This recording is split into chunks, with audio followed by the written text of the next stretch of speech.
One of the biggest aspects of being a licensed private investigator is having to investigate domestic infidelity.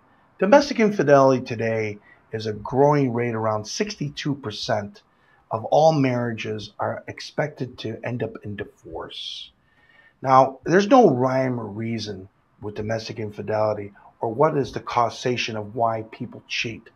I mean, we could sit for hours and hours and hours and talk about the discussion and hire a huge panel of psychiatrists and sociologists, but we really don't know the truth, okay?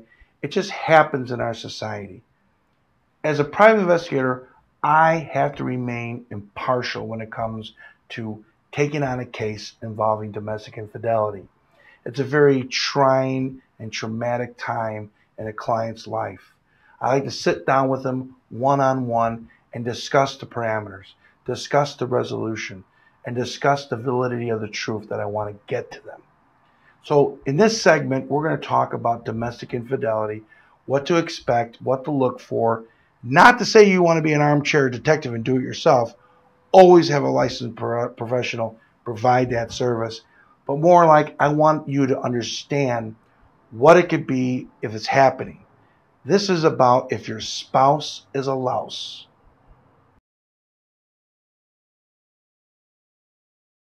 For over 25 years, men and women have been utilizing my services to find out if their spouse is cheating on them. It's a very trying time in their life. They need resolution, they need clarity, and they need the truth. As a licensed private investigator, you have to be consoling, you have to be understanding, and you have to listen to what is actually occurring in their life. We have to dissect the situation to find out, is their spouse actually committing adultery? In some states, adultery is still on the books as being a civil action against a contractual agreement of marriage that's actionable. In some other states, like say Illinois, it's a no-fault state. So you got to check all your state laws to see if something like this is actually actionable in your state. Like say in the state of Illinois, there is no law on the book about adultery. It's a no-fault state, which means that a spouse, if they want to, can have an affair and it would mean nothing in divorce court. So let's get back down to the nitty-gritty of what to look for if your spouse is what I call is a louse. There's some tall tale signs. And even though it's been widely known that men are greater cheaters than women, it's very debatable in these modern days now. There is a rising occurrence of more married females cheating and committing adultery on their husbands than ever before. We talked about the percentages. It is alarming and it is increasing. Some of the tall tale signs sometimes comes within our gut feeling and our intuition as a person. What to look out for? There's things such as the loss of communication. That aspect is very, very important. Have you have a total, complete meltdown of communication, and are you just not getting along? Is there more arguments? That is a big factor too. If you do not have any simplicity in your life of getting along or going along with the show, and there's more arguments than ever, then that is a tall tale sign that something may perhaps be wrong. The loss of affection, of course, and the physical intimacy is a very big factor. Okay, if your spouse is not affectionate, or if there's no romantic interludes anymore, this could be a very big problem and a very big warning sign that something may indeed be wrong. Also, I'd like to talk about something called the unusual sexual sessions. If your spouse all of a sudden has picked up unusual habits of sexual arousal or sexual situations involving your marriage, that might be associated too with possible infidelity. And of course we have things such as weight loss, working out, and more self-preservation in a marriage, which that would mean that all of a sudden your spouse is doing a total 360. They're losing weight, looking good, buying clothes, buying sexy artifacts, buying lingerie, or buying a new cologne, or having a different hairstyle. So sometimes I don't want to do a false positive. Sometimes people can reinvent themselves or feel better about themselves. So even though that's a warning sign, you still have to decipher whether or not is there any truth or validity to this sudden change in their life. That's why it's going to be backed up by more information that we're going to discuss, okay? Late nights or different schedules. If all of a sudden your spouse is coming home at unusual working hours, or they're making up small white lies of where they've been, that's also another huge red flag. If they inquire to friends, if they're out late night bar hopping, if they're drinking, or you suspect drug use, this is a very different turn of events in a marriage that also might lead to them possibly cheating. We talked about arguments and whatnot, but differences of opinions also matter here too. Differences of opinions such as, hey, listen, I want to go to a warmer climate. I want to get a different job. I want to go back to school. I want something new in my life. Therefore, that might be something that they're looking for, a new person perhaps, okay, because they want difference. They want change. And that's something that you want to look for too. The other thing is about financial, okay, financial accounts being withdrawn. There's another big tall tale sign. Is there large amounts of money being withdrawn from the common shared account? This might be another indication that they're taking out money for another person's expense, or they're taking out money to showboat that person, or they might be taking out marital money to buy assets or another property or vacation properties that they could share with this illegal other person. So these are some of the tall tale signs that you have to take a look at in order to see if there's a problem going on here with your marriage. But deep down inside, the real truth is, what is your gut telling you? Now, women commonly have a very good, acute personality where they can have like a sixth sense. Their minds work a little bit differently because they're very articulate and they can sense when there's something wrong. They have very strong intuition. They can sense when the characteristics of a man or his physical traits are changing, or perhaps his moods and even his hugs are changing. The way he kisses is changing. The way he doesn't pay attention to the woman anymore, that might be changing. So there's a lot of different things that a woman can pick up on where a man, maybe being very practical, may not pick up on. So I hate to tell you this, but as a private investigator, women have a better job at hiding relationships, illegal relationships, than men do. Men are usually sloppy and careless when it comes to cheating. I hate to tell you, but it's true. Women, if they're cheating, are more articulate and their cover stories are a lot better, and they can get away with things for a lot longer, where men would not have a clue what's going on with their wife. We discussed all the tall tale signs of possible infidelity, but to further go on with this very special need to know the truth, we can't be overreactive, overjudgmental, and we can't overreact to what's called false positives. False positives mean you have illusions of grandeur that your spouse is cheating, and they're really not. You have to break this down step by step, and don't be over objectionable. What do I mean by that? If your spouse comes home and smells like men's cologne, perhaps your wife smells like a man's cologne, or a man smells like a woman's cologne, there might be a certain remedy to maybe they hugged an office worker for a happy birthday. You don't know. If indeed there is the quote-unquote old taboo situation of lipstick on the collar, maybe they hugged a grandmother or a mother and they wore too much, lipstick and it got on there. There might be some validity there that they are actually telling the truth. So we can't overreact on simplistic little things. They're going to get people in big trouble. Now, if all the preponderance of the evidence does add up with the tall tale warning signs, well then of course we're going to move to a conclusion of possible suspected infidelity. But for things like hey, my tire blew out, that's why I'm late. And you're like, we're not communicating lately. That sounds like a lie. Or your husband smells like cologne, like I said. Or they're keeping late hours. Or perhaps they just want to get in shape and start working out and get new clothes. Let's not be overreactional right away by thinking, aha, they must be cheating because they're not spending any time with me or to give me any affection anymore, and they're looking all nice and pretty on the outside.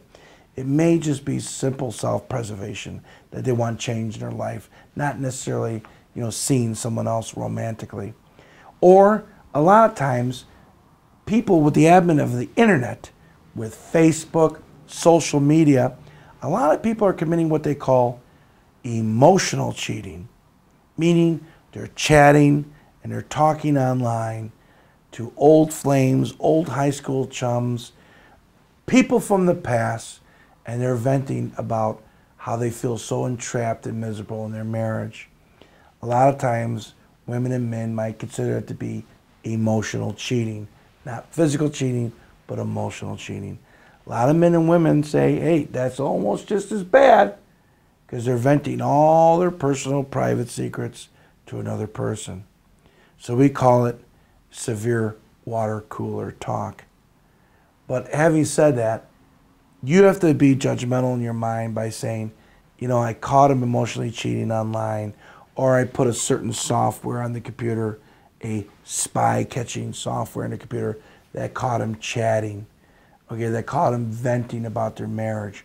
Well, you should take the time maybe to, of course, read it, because it may just be them saying, oh, she doesn't understand me, or he doesn't talk to me anymore, blah, blah, blah. It may not have any sexual content. And if it doesn't, rule that and say, listen, let's have a talk, spouse. I noticed that you're emotionally cheating and you're venting, but what are we doing wrong in our marriage to heal it up?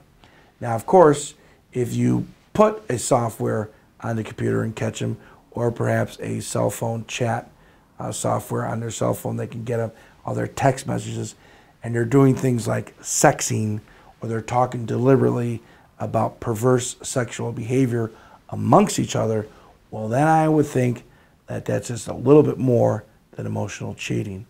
And that's probably going to add up to romantic physical interludes. So you have to do your homework. You have to have a clear frame of mind.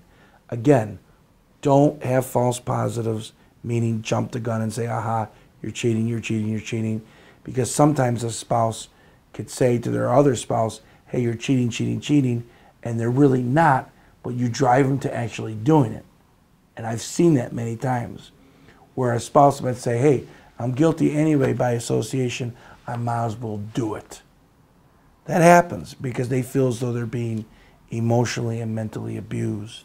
So be careful of that.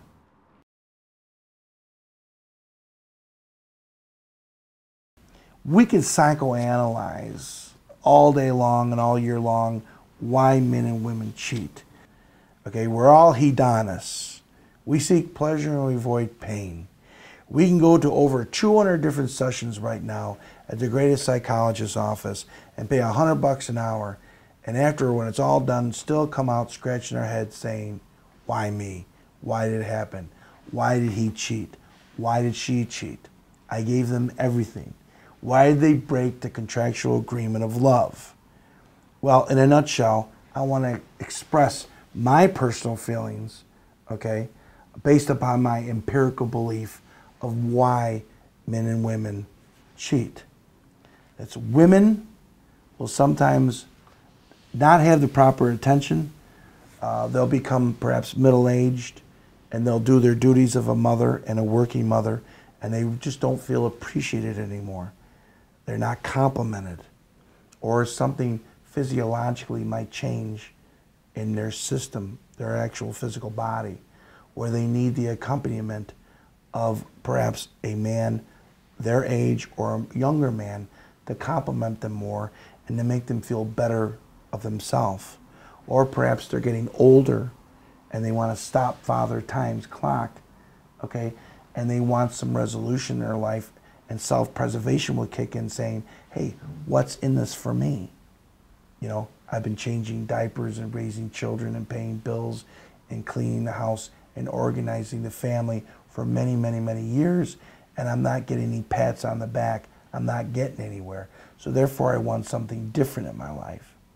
Sometimes that may happen where they just no longer can communicate with a stonewall husband anymore who doesn't perhaps appreciate her. That can happen. They're not keeping things new, or they're not keeping things alive. Men may commonly also feel as though, hey, I've been the provider in this family for many years. I'm getting older and I'm not appreciated anymore. I pay the bills, I do this, I do this, I do that.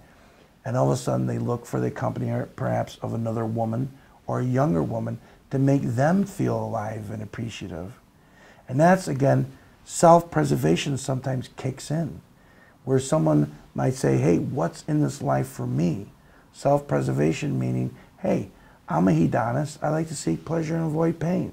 I want to do something different with my life. And even if I have to sneak around the fact that I am still married, I still want to have fun on the outside.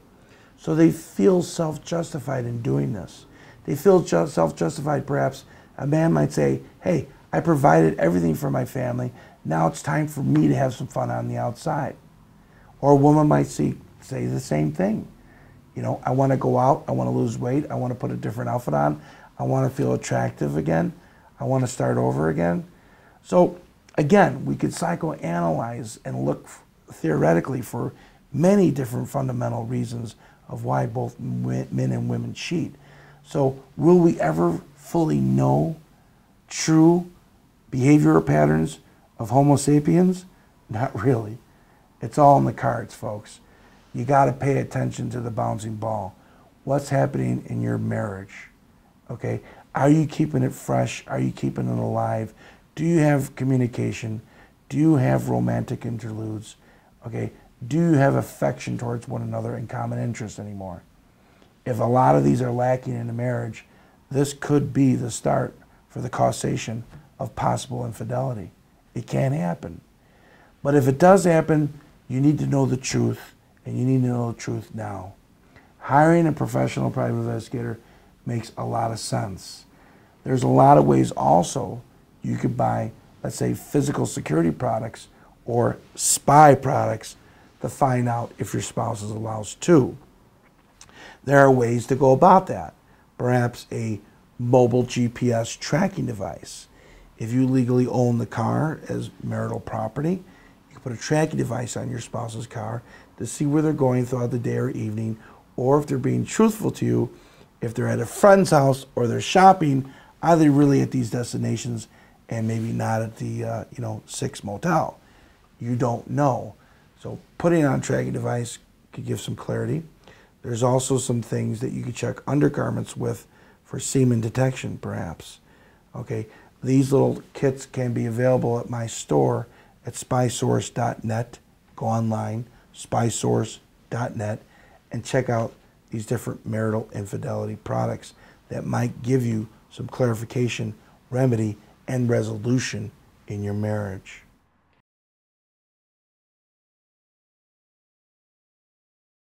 Let's talk about what happens when one visits a private investigator in a confidential manner. Well, first of all, they're very, very nervous, and I expect anyone to be very nervous. Okay? You're sitting in an office and you're talking to a private investigator about your most intimate secrets involving your life and your spouse. It's not very easy to do, but you have to start somewhere. The whole process begins by you coming to me, sitting one-on-one privately in my office, and it's always a guarantee that you'll have complete 100% privacy and confidentiality. As a state licensed professional, I ensure that. When you sit down, you engage my consultation, we'll go piece by piece, step by step of understanding and acknowledging, is this truly happening? Whether you're a man or you're a woman, you're treated with utmost respect in this trying time. What happens usually is we discuss the itinerary, the whereabouts, and the rudimentary foundation of what's happening inside the house, if all these tall tale signs are actually happening. Now, there's never ever 100% guarantee that your spouse is cheating on you. Sometimes it could be just illusions of grandeur that you're having, and you're having a difficult time anyway in your marriage with communication, and your spouse really isn't cheating. Well, hooray, that's really good news. Or it is actually happening. So we take an impartial, hard look and only give you the facts based upon written narrative reports and videographical evidence. This is what occurs when you engage a private investigator.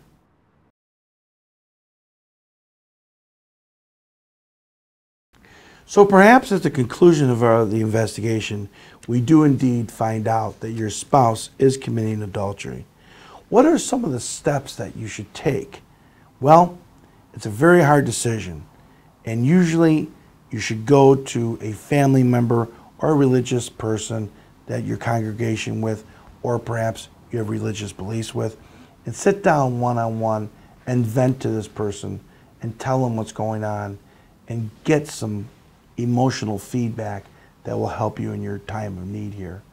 The other thing I want to discuss is getting legally represented. That's crucial at this time, because even though most states have a no-fault state, some states do have adultery still in their books. You still should consult with a legal attorney in confidence to find out the parameters and the legal justifications here going on in your marriage. Fast forwarding, we have the video, we have the report, we have the evidence. What do you do from here? Well, like I said before, you either confront your spouse, you can get a lawyer, you can start to sue for divorce. It's really going to be up to you what you want to do. Perhaps you want to heal your marriage and bring this up and start all over. So, I mean, we are talking about a person that you are in love with, that you married, and that you're together with. Perhaps you have a home, mortgage, children, a lot of responsibilities. I understand that. At this time, you're going to have to do some really deep-rooted soul searching. Whether, like I said, it's for a religious person, a legal counselor, or a family member. Be very careful not to vent to some of your friends or close friends that you don't fully trust, because this might leak out to your spouse or to the general community and the public, and all of a sudden your dirty laundry is out there in the open, and that could come back to absolutely haunt you. So this is a very private thing going on in your life right now, and if you do have the evidence that your spouse is a louse, keep it quiet. If there's a real close, trustworthy family member, go ahead and tell them. But you're also going to have to do, like I said, some deep soul searching to find out the best remedy to present the evidence to your spouse and say, hey, listen, here it is. You're a liar. I gotcha. What do you want to do here? Whether it's going to be divorce or whether it's going to be resolution. You have to make that decision between your head and your heart. And this is going to be a very difficult decision in your life. But things heal over time. Things get better over time. And I'm sure you'll work it out. I've seen it over 25 years. People either can work it out or some people go down the road with divorce. This is going to be a decision that you have to make. It's a tough decision, but it is what it is. I'm John Frycek, and this segment was dedicated to you. I hope all is well in your marriage and you really don't need my services. But if it's not and you do, visit us at spysource.net or give us a call, 847-803-6922. That's 847-803-6922. I'll be there. We'll take this and we'll give you the best resolution and the best consultation, and consultation is always free. So call me if you need me. If not, go have fun with your spouse. I'm John Frycek, and this is all about domestic infidelity.